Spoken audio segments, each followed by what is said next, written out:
এই বিলিয়নিয়ার নিজের 9 মাসের গর্ভবতী স্ত্রীকে প্রতারণা করছিল, কিন্তু স্ত্রী সেটা দেখে ফেলে। একজন বিলিয়নিয়ারের স্ত্রী হওয়ায় সে মহিলা গরিব মানুষদের অনেক দান করত, অনেক গয়না পরত এবং দামি শাড়িও পরত। কিন্তু যখন তার স্বামী তাকে ঠকায় তখন সে গর্ভাবস্থাতেও সবকিছু ছেড়ে দিয়ে সোজা বাড়ি থেকে বেরিয়ে যায়। স্বামী থেকে দূরে একটা বস্তিতে গিয়ে থাকতে শুরু করে, দিনমজুরের কাজ করে এবং হঠাৎ একদিন ব্যথা উঠলে সে কোনো হাসপাতালে না গিয়ে ওই গরিব বস্তিতেই সন্তানের জন্ম দেয়। সেই সন্তান সেখানেই বড় হয়, সেও মজুরি করে এবং একদিন গ্রামের একটি অনাথ ছেলেকে বাড়ি নিয়ে আসে। মা তাকেও নিজের ছেলের মতো করে বড় করে তোলে। কঠোর পরিশ্রম করে দুই ভাই মিলে তাদের বাবার থেকেও বড় ব্যবসায়িক সাম্রাজ্য করে তোলে। বড় ছেলে আদিত্যর বিয়ে হয় সানায়ার সঙ্গে, কিন্তু কিছুদিনের মধ্যেই সে মারা যায়।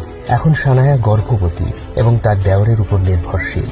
আজ ছোট ভাই রাজবীরের এনগেজমেন্ট এবং তার গর্ভবতী বৌদি শহরে এসেছে। তাকে দেখে রাজবীর তাকে জড়িয়ে ধরে। ঠিক সেই সময় রাজবীরের হবু স্ত্রীর মা তাদের দেখে ফেলে এবং সানায়াকে রাজবীরের আরেকজন প্রেমিকা ভেবে ভুল করে। প্রমাণ হিসেবে তিনি দুজনের ছবি তুলে নেন। রাজবীর তার বৌদিকে নিজের বাড়িতে নিয়ে যায় এবং ওদিকে তার শাশুড়ি তার মেয়ে ভেদাকে বলে দেয় যে রাজবীর তাকে ঠকাচ্ছে এবং তার নতুন প্রেমিকাকে বাড়িতে নিয়ে এসেছে। রাজবীর, তুমি বিশ্বাসঘাতক। তুমি ওকে আমাদের নতুন বাড়িতে কি করে নিয়ে যেতে পারলে? তাও আবার যখন ওখানে আমি নেই। ব্যাস, অনেক হয়েছে।